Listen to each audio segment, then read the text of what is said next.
Why was I foolish enough to believe that silence could keep everything intact? I am Elena Kim, the one behind the lines of code running through the night, and the truth that was never spoken to my family. This story isn't just about technology or success. It's about the price paid when a younger sister quietly pulls the strings behind the stage her older sister always thought she commanded. I hate the moment I turn back to look. But perhaps that very moment brought me to today. I'm Elena Kim, the girl who lives in lines of code, quietly managing half the soul of the fintech company ClearSight, anonymous right in the heart of Seattle. No one knows I own nearly half the shares, not even my sister, Sabrina. And in the next 3 days, I will have to face a storm where family secrets are pulled from the shadows, and the gaze I've long avoided will finally force me to stand up. Seattle in April always smells of fresh grass, coffee, and light rain. I walked into Harbor Brunch House, our family's usual Sunday morning spot. A small bell chimed as the glass door opened, letting in a gust of cold air from Lake Union. I chose our usual table in the corner, where I could quietly stare out through the glass window, where the morning light shimmered on the lake like a misty silver silk. Brown leather seats, faded white brick walls, my weekly refuge. Here, I didn't have to answer any questions. I didn't have to strain against the shadow of my sister. Elena, or Ellie, as my close friends call me, wrapped my hands around a steaming cappuccino. A small silver spoon circled slowly through the foam. I'd had that habit since I was 12, when feeling like an outsider in my own family made me cling to anything that could stop my hands from trembling. Sharp heels clicked against the floor. Sabrina, my sister, entered like a firework bursting through the fog. A tight red knit dress, silver high heels, and a diamond ring that seemed to challenge the very light. "Good morning, Gina. My usual table on the balcony, please." Her voice rang out, full of confidence. The cafe owner glanced at me briefly. I raised my hand slightly to signal I had already reserved the table. Sabrina glanced at me, then strode over, her heels pounding like war drums in my chest. "Still cappuccino? Ellie, you're in Seattle and still won't try almond latte? I thought you'd have upgraded your taste by now." I pressed my lips together. No need to reply.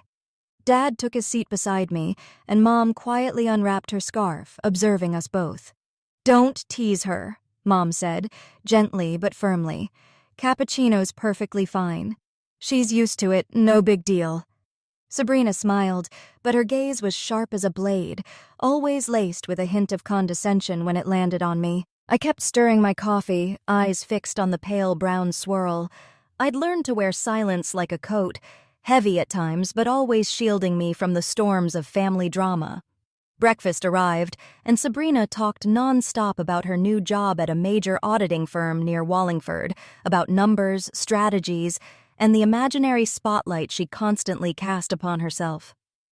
"Oh, did you hear?" she said. "Some new tech firm, ClearSight or something, is hiring a budget manager. I've already applied. If they don't hire me, it's their loss." I looked up, stared straight into her eyes. That name was the very company I co-founded 3 years ago. I smiled faintly, like a breath, then lowered my gaze to sip the last of my now cold coffee. Mom looked at me and gently placed her hand on my wrist. "You're not eating much, Ellie."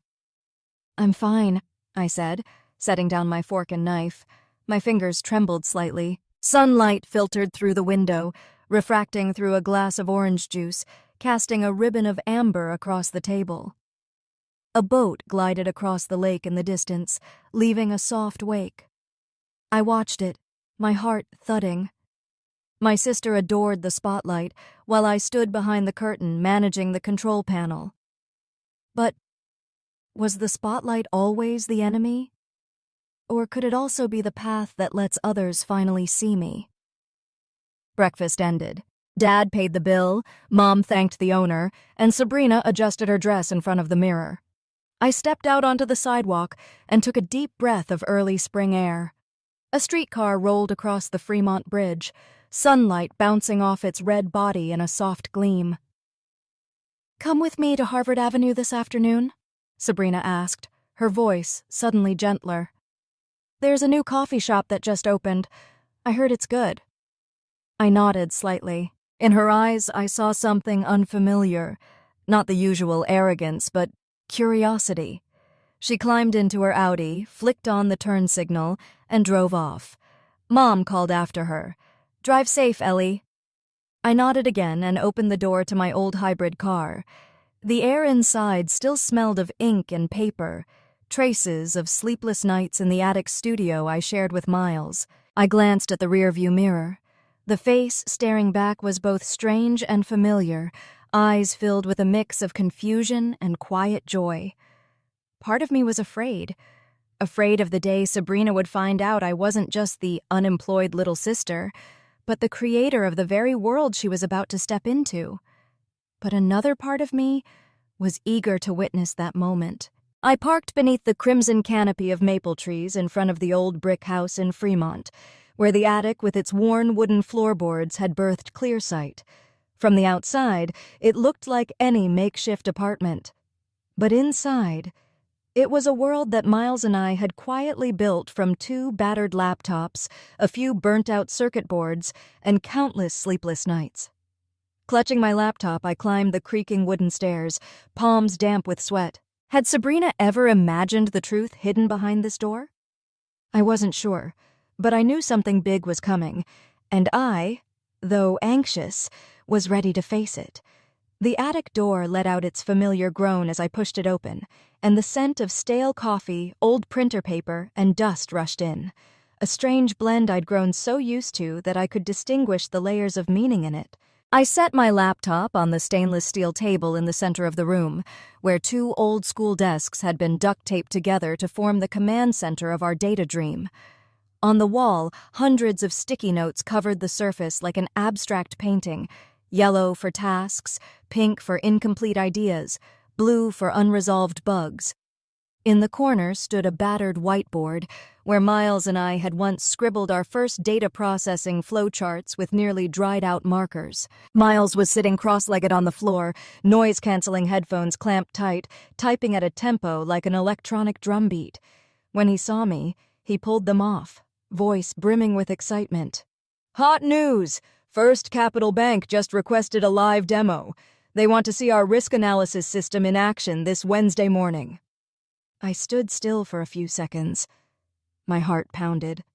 First Capital, one of the most conservative banks downtown. If they gave us the nod, Clearsight would finally step out of the shadows of 2 unknown students and land firmly on the fintech map of America.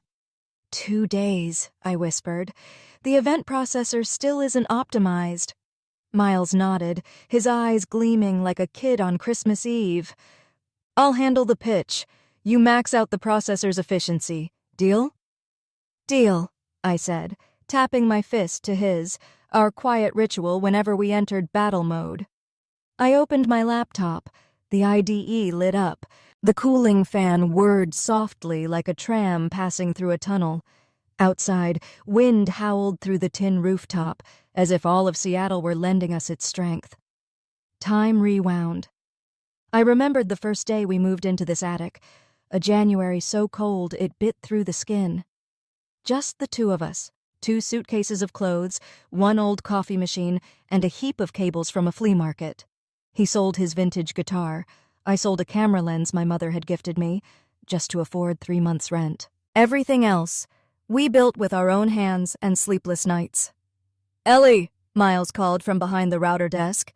"Try this new processing bundle. Cuts latency by 30%. I turned my chair and caught the M2 drive he tossed. Under the soft glow of blue LED lights, the metal reflected my face, pale from exhaustion, but my eyes were lit up like something burning within. Why are we doing all this? The question drifted through my mind, but I let it float away like the night wind because I knew the answer lived somewhere in the lines of code coming to life. 1:37 a.m. Streetlights cast golden light through the small ceiling window, dust swirling like a secret dance in the beam. The screen flashed. Build successful. I leaned back, wrists aching, vision blurring. Miles stretched, then blasted Don't Stop Believin', an old rock song we always played when the code finally ran clean. We clinked our soda cans together, laughter scratchy from fatigue. From somewhere deep inside, I heard the sound of myself truly living. "Hey, don't forget," Miles said. "You've got that meeting with the lawyer tomorrow. Software licensing." I nodded. I knew. Beyond the code were contracts, privacy policies, cloud cost models, all needing a signature. Mine. The silent founder. And sometimes, even silence gets tired. During a break, I checked my phone. A LinkedIn notification. Sabrina Kim has applied to ClearSight. Budget analyst position. I held my breath. 2 days before that Sunday morning, her application would land on my desk soon, and I, under the title Senior Technical Advisor, would be the one to make the final call. I stared up at the cracked attic ceiling.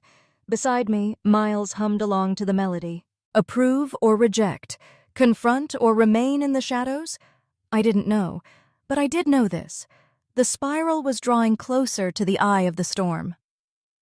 Monday morning. The sunlight fell through the attic window like thin rice paper. I brewed Vietnamese drip coffee, the kind Mom sent from San Jose last year, its rhythmic dripping echoing like a slow heartbeat amid chaotic deadlines.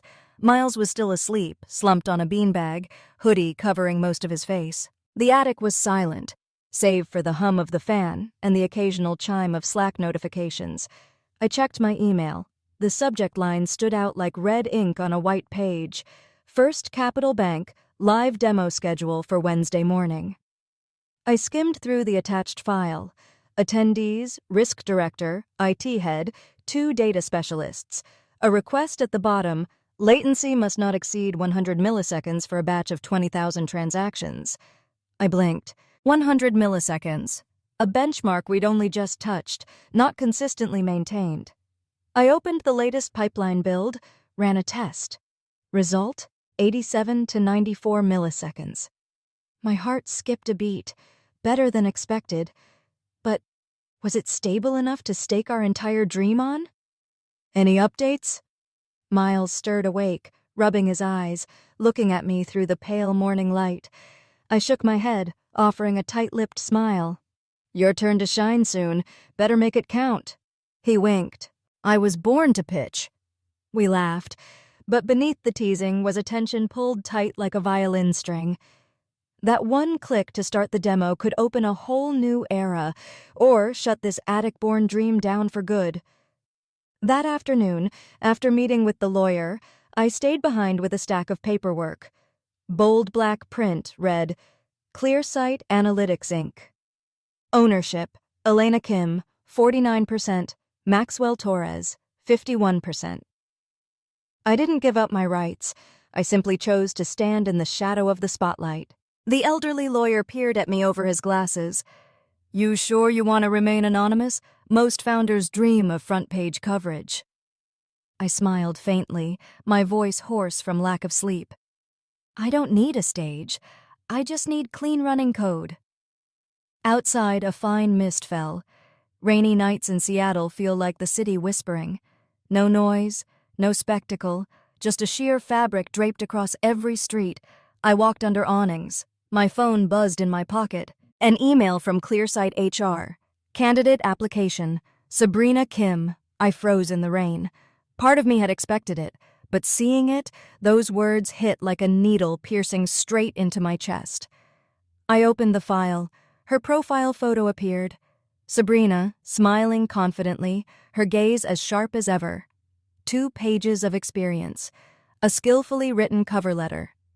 I believe my combination of data intuition and communication skills will bring immediate value to ClearSight. If it were anyone else, I'd evaluate them objectively.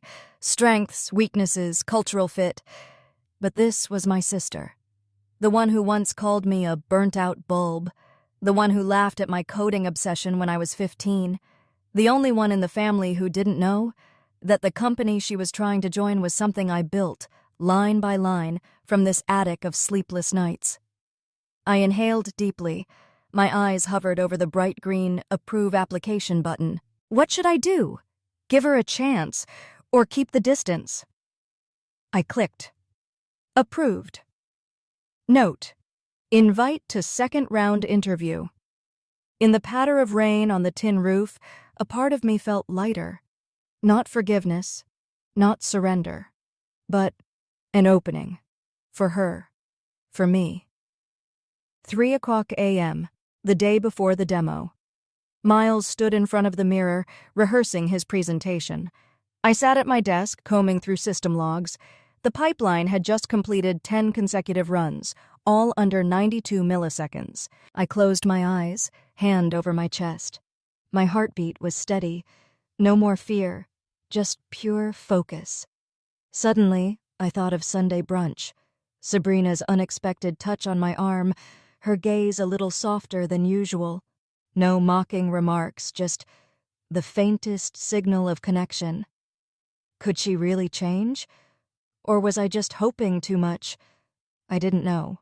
But I did know this. Tomorrow morning, when the screen lit up, when the data flowed like a flood, I would have the chance to do two things: prove what I'd built and lay the first stone of a bridge that never existed between us. I looked up at the attic ceiling. The blue LED lights blinked like rhythmic heartbeats of light. Outside, the wind whispered. Beneath Seattle, thousands still slept. But here, in this worn-out attic, I knew. Light was being coded, line by line, to change the world. The basement of Clearsight sat behind the underground parking lot, beneath the newly leased glass building in downtown Seattle.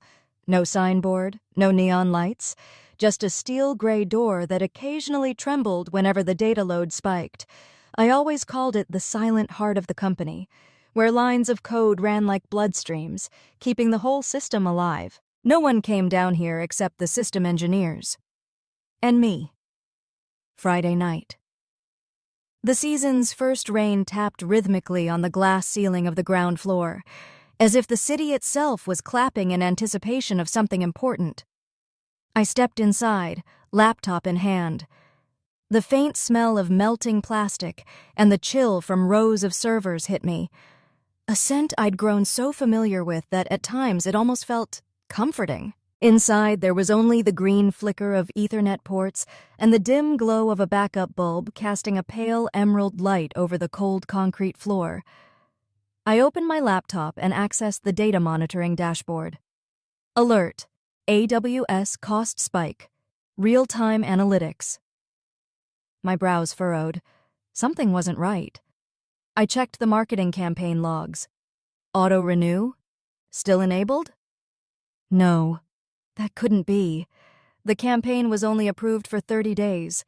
I flew across the keyboard, heart beginning to pound.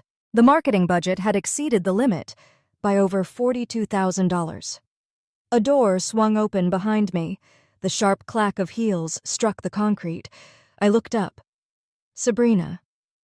In the greenish glow from the server walls, her face appeared blurred yet unmistakably clear. Wide eyes, tight lips, a stack of documents clenched in her hand.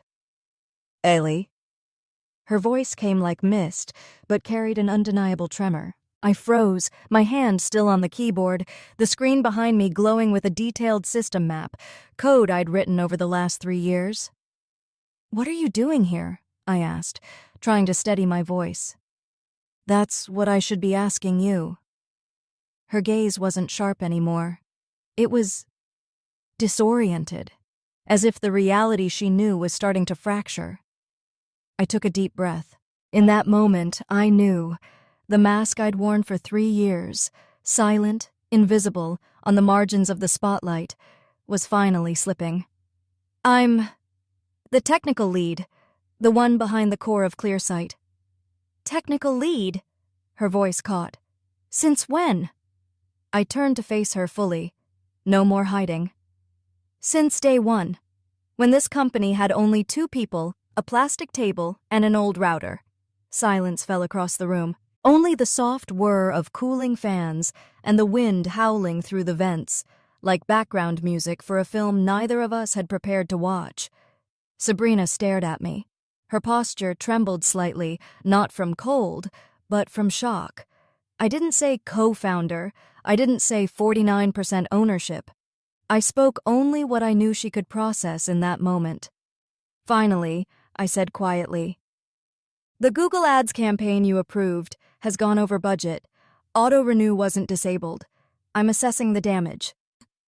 She gripped the documents tighter, eyes still locked on mine. Then, strangely, her voice softened. You knew about this earlier, didn't you? I nodded faintly. And you didn't say anything? I looked at the blinking green lights pulsing in perfect rhythm. Because I wanted you to have a real shot. A long pause fell between us, like rain sliding down a windshield. She nodded. I couldn't tell if it was understanding or resignation. I closed my laptop and walked past her. As my shoulder brushed her blazer sleeve, I said, If you need help dealing with the fallout, just ask. I'm here. My fingers brushed the hem of her blazer, the one that always made her look like a textbook executive. But tonight, under the sterile glow, it felt like armor soaking through. I pushed the door open and stepped outside. Cold air hit my face. Above, the Space Needle blinked quietly in the distance, like a signal from another world. Something twisted inside me. Not triumph, not revenge, but something sharper, like the sting of a wound being stitched without anesthetic.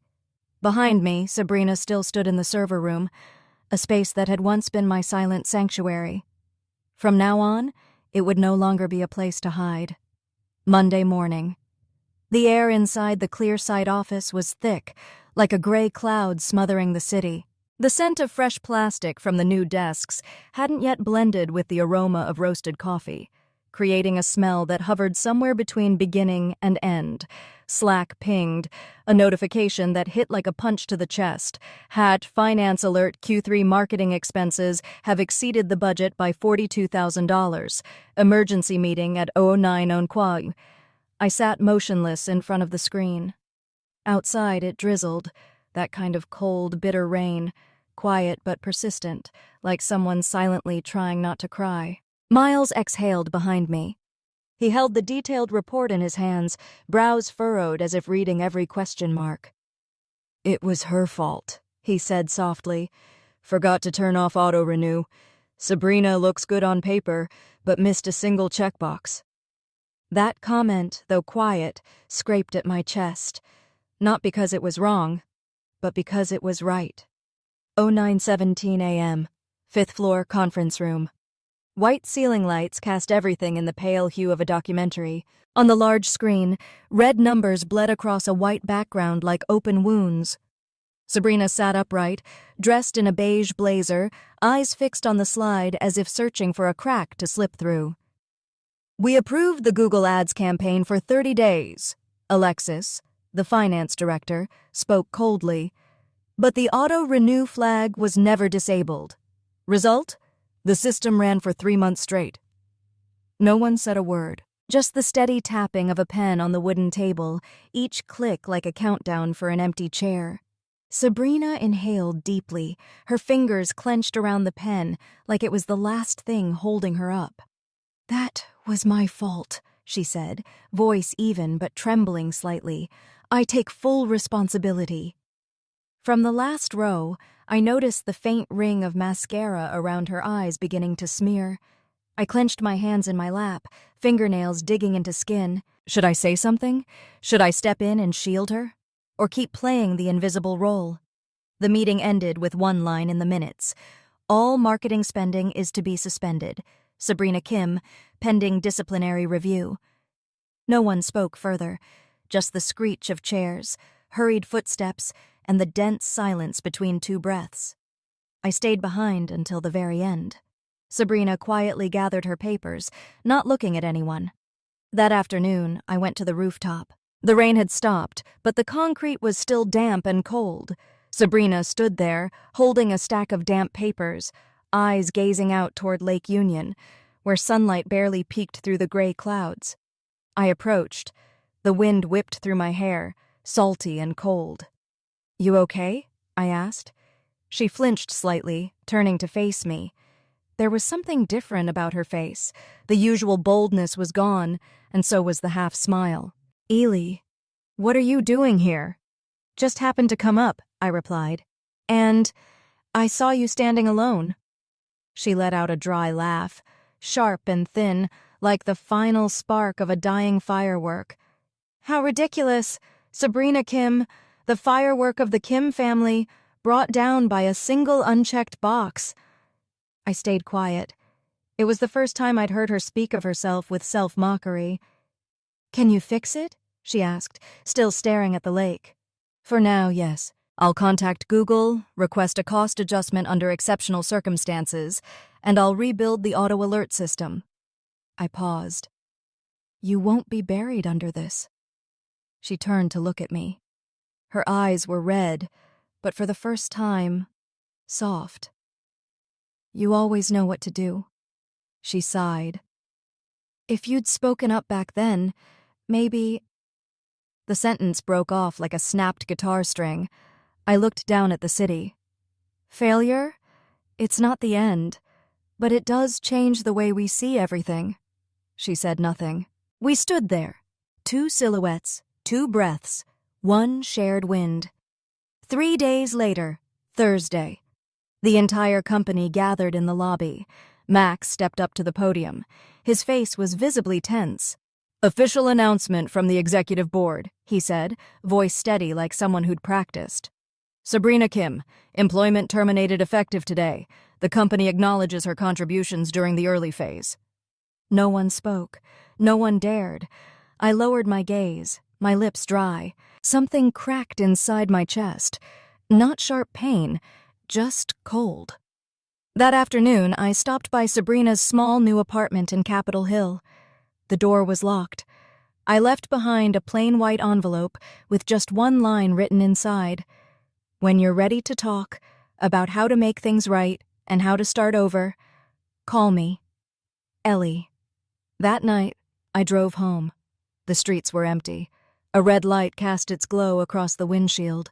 My chest felt hollow. One thought echoed in my mind. Can a firework, once extinguished, still hold warmth? I didn't know, but I hoped that even ashes could keep a spark if someone was willing to breathe life into it. 1 week after the termination announcement, a short subject line appeared in my inbox. "Sabrina Kim, thank you," and a small idea. I hesitated a few seconds before opening it. I could still feel the emotional aftershocks of our last encounter, on the rooftop, the wind whipping past, her voice hoarse, fragments of pride falling like scattered ash. The email contained only a few lines. "Ellie, you didn't pull me out of the storm, but you didn't leave me there either. That, I think, is enough. I'm trying to start something. Maybe it's foolish. Maybe it's finally time. Temporary name, CNA Financial Revive. If you're free, I could use a basic AWS checklist. The first client is a small education startup. They're sweet, but terrible with cloud budgeting. S. I read it 3 times.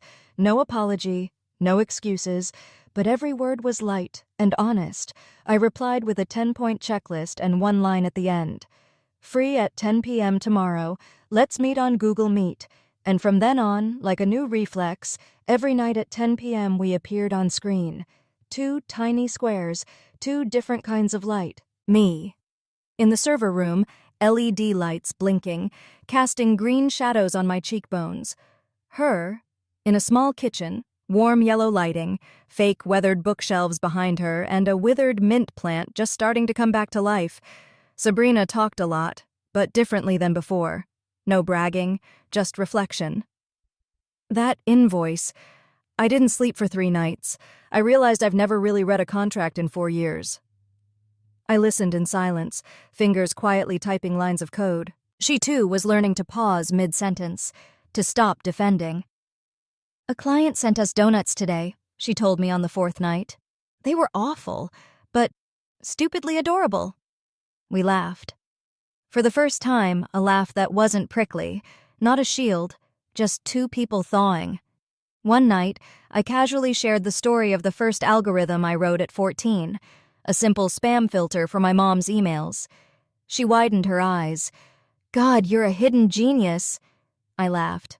"No, I just didn't want to have to shout to be heard." "Funny thing is, I heard you anyway," she said. It was a simple comment, but I tucked it away in my chest like a small matchstick, enough light to keep walking forward. 2 weeks later, ClearSight's Slack pinged, new budget patch, proposed by IR, saved 18%. A young engineer messaged privately. "Thanks, Ms. IR. You helped us save the hackathon fund." I smiled and typed the last line in my latest code. Python Sao Chepchun Sua module name equal sparkless. I named it that, to remind myself, not every firework needs to explode. Some flames just need to burn, in the right place, at the right time. Friday evening, I left work early and took a walk along Rose Wharf. Late autumn Seattle smelled of damp wood, sea salt, and someone's passing waffle. The wind didn't sting anymore, just enough to tousle my hair. I saw Sabrina from a distance, sitting alone on a wooden bench, wrapped in a gray sweater, hair down, legs crossed. No heels, no blazer. Just a woman looking at the water. I approached. She looked up. "Did you read the letter?" I asked. She nodded, fingers tapping softly on the bench's surface. "You always have a plan B," she said. I sat beside her. "You have CNA now, don't you?" She chuckled, softly, like she didn't want to disturb the water, then looked out across the bay. "When I was younger, I thought silence was weakness, cowardice, but the biggest firework of my life went off right in my hand." I said nothing. My hand rested on the wooden railing, listening to the waves touch the shore. "Now I want to do something quieter," she added. "No more explosions, just helping someone not go bankrupt. That's enough." I turned to her, her face in the sunset, no makeup, no mascara, but her eyes, for the first time, weren't guarded, weren't competing, just real. I pulled a silver USB from my coat pocket and placed it between us on the bench. Preliminary AWS data, cost forecast model, and a sample budget plan for that education company. I've optimized it. She looked at me, then burst out laughing.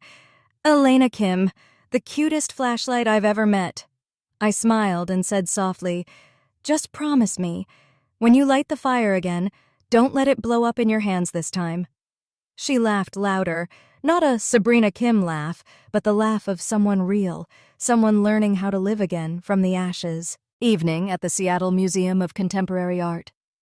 The wind off Elliott Bay swept against the large glass panels, carrying the early chill of winter. In a small, white-tiled dressing room, I stood in front of the mirror, my hand gently resting on the neckline of a black satin dress. No sparkles, no plunging cuts, just enough to embrace my shoulders, minimalist to the point of being nearly invisible, exactly how I wanted it. Max had picked it, along with a rented stylist. Minimal but with presence, like you. I smiled at the memory. The mirror reflected my face. No red lipstick, just a light base and softly tinted brown lashes. I barely recognized myself, but I wasn't afraid anymore. This was the moment I'd been avoiding for so long. The moment when every line of code, every data point, every sleepless night converged into a single dot of light on the ceiling. Stage light spilled through the door cracks like a golden river. I could hear the orchestra tuning, the clink of spoons against champagne flutes, and Claire de Lune drifting like a glassy dream. 3 gentle knocks. Max peeked in, exhaled sharply, hands trembling slightly, eyes shimmering. "Ready?" I nodded, softly, like someone setting sail without knowing how the sea would behave. The hallway to the stage felt longer than I remembered. Along the walls hung photos of ClearSight's journey, from the first sketch on a battered whiteboard, to our debut pitch at the World Trade Center, to the first Capital Bank contract signed while we were still sleeping in sleeping bags. "LED is rotating the logo," Max whispered. "I'll speak for 3 minutes, then hand you the mic. Don't worry, just breathe." "I'm not worried," I replied, though my heart pounded like a war drum. "I'm just listening to myself." The stage lights dimmed. Applause began. Steady, like rain on a tin roof.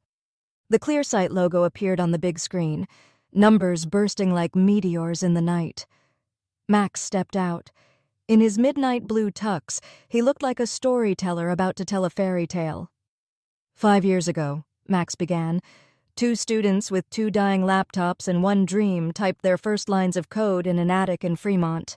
The crowd chuckled softly. We cut Wi-Fi to save bandwidth, shared instant coffee, slept under desks, and drew system architecture with dry markers. But one thing we never ran out of was belief. Belief that data isn't for building walls, it's for building bridges. I stood in the wings, absorbing every word, every laugh, every breath. The backstage lights glowed softly against the black curtain, and for the first time, it no longer felt like a hiding place. It felt like a waiting line for stepping out. Max turned to me, his gaze quiet. Your turn. I inhaled. The spotlight hit me, warm and white, but not blinding. I stepped out, my first time on stage since childhood violin recitals. No one knew who I was, but when I held the microphone, the room went still. I'm Elena Kim. My voice rang out, clearer than I expected. I'm the one behind the algorithms, the updates, the lines of code that ran through the night. Unseen. A silent wave passed through the hall. I've never stood on this stage before, because I used to believe light only burns. But tonight I'm here to say some lights are softer, like a flashlight, like a stairwell lamp, like the look in someone's eyes when they truly listen. I paused. In the far corner of the room, beneath a round spotlight, I saw her. Sabrina, in a midnight blue dress, leaning against a column, champagne glass untouched in hand. Her eyes on me. Not surprised, just shining. I didn't come out here to take credit. I came to say thank you, I continued. To Max, who believed in me when I didn't. To our team, who makes data feel alive. And to loved ones, the ones who were fireworks in my life, even if they sometimes burned off course. A soft round of applause began, then grew, swelling like distant waves approaching the shore. I bowed. Max joined me on stage. We hugged. As the lights dimmed, another hand touched my shoulder backstage. Sabrina. She didn't speak right away, just embraced me, quietly, for the first time since I was in 9th grade. You shine, she whispered. But you don't blind. You guide. I swallowed hard. That sentence, so small, was the most beautiful forgiveness I'd ever received. She stepped back, eyes glistening, then offered her hand. CNA Financial Revive is ready to partner with Clearsight. Will you sign the contract? I laughed as the jazz band played behind us. Only if you're ready to read through all 80 character logs. Deal. She held up her hand, and we high-fived, like we did when we were kids, 2 sisters with one quiet dream. At the end of the gala, the 3 of us, me, Max, and Sabrina, stood by the glass balcony, looking out over the bay. Below, the lights of the tour boats shimmered like strings of Christmas lights. Max raised his Prosecco. Cheers. To data, to trust, and to the Kim sisters. The glasses clinked softly. Sabrina looked up at the sky. Stars don't explode like fireworks, but they shine, longer and warm enough. I looked at her, then at the calm water below. I knew, because true light doesn't have to scream. It just has to stay. Sunday morning. Seattle shifted gently into winter. The last maple leaf danced across my hood as I turned onto Mount Vernon Street. The air smelled of dried cinnamon and damp wood. Along Beacon Hill's low balconies, yellow chrysanthemums trembled under sunlight as thin as muslin. Today's brunch spot was a cozy little place called Acorn and Apricot, nestled between 2 crossing streets like a whispered promise from the past. Outside, a hand-carved wooden sign read, All-Day Autumn Brunch, because fall brunch is forever. I stepped inside. A brass bell rang softly overhead.